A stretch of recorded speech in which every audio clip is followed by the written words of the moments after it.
In our last session, we were examining ordered pairs. We were looking at numbers and how they were related. We found out there's a special relation called a function that states that every input can only have one output. We looked at those in the form of mapping and tables of values and some ordered pairs. So let's look at these following sets of ordered pairs and see if they form a function or not. When I'm looking at these, I'm noticing that 2 is paired with 4, 3 with 6, 4 with 8, and 2 with 4. As you're looking at your input values or your x values, you want to take a look to see if any of them are repeated. If it is repeated, it must have the same range value or output value, because every input can only have one output. It cannot have different outputs, so this first one does represent a function. Since it's repeated with the same output, it works. In our second set of data, 1 is paired with 5, 3 with 7, 4 with 8, 5 with 9. Each of these input values has its own output value. None of them are repeated. It's a function. Third set. We're looking at 3 paired with 2, 4 with 3, 5 with 4, 6 with 5, and 4 with 2. As I'm looking at that, I notice that the input value of 4 is repeated. What I also notice is that it's paired with 3 and it's paired with 2, not a function.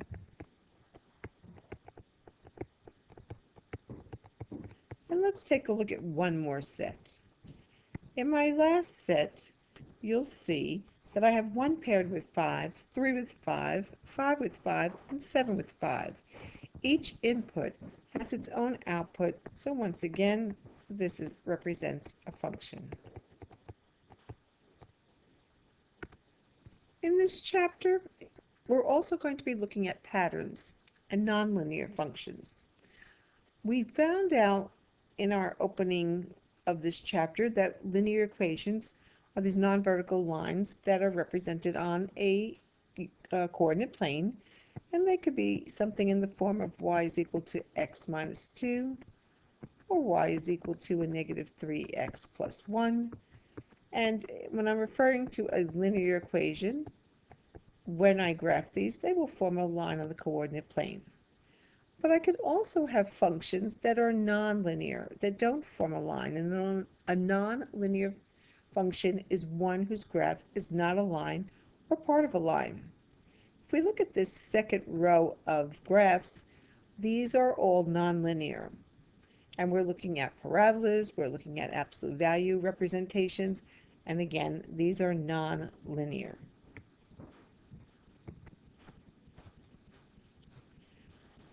We want to be able to establish whether a set of data represents a linear or nonlinear function. So we're going to do a little graphing.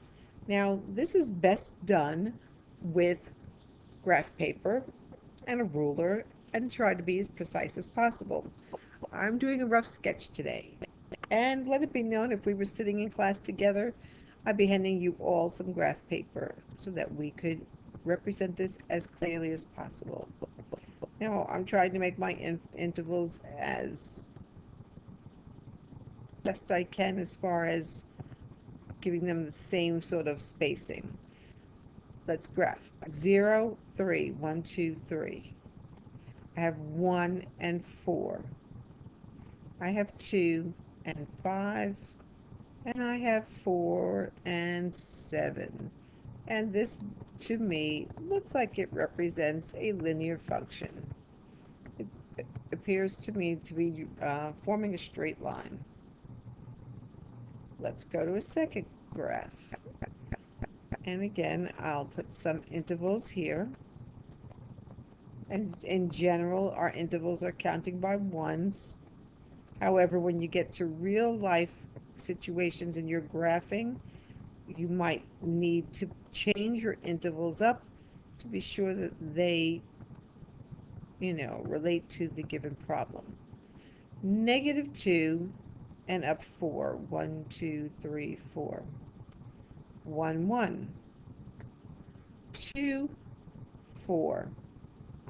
And 3, 9. And if we look at this, it certainly does not form a line. This is nonlinear. And we can then establish the rule. We'll get to that later on. In this last one, again, we're looking at graphing some points to see whether the function is a linear function or a nonlinear function. So I have 0, -1. I have 1, 2. I have 2, 5. And I have 3, 8. And once again, it appears to be linear.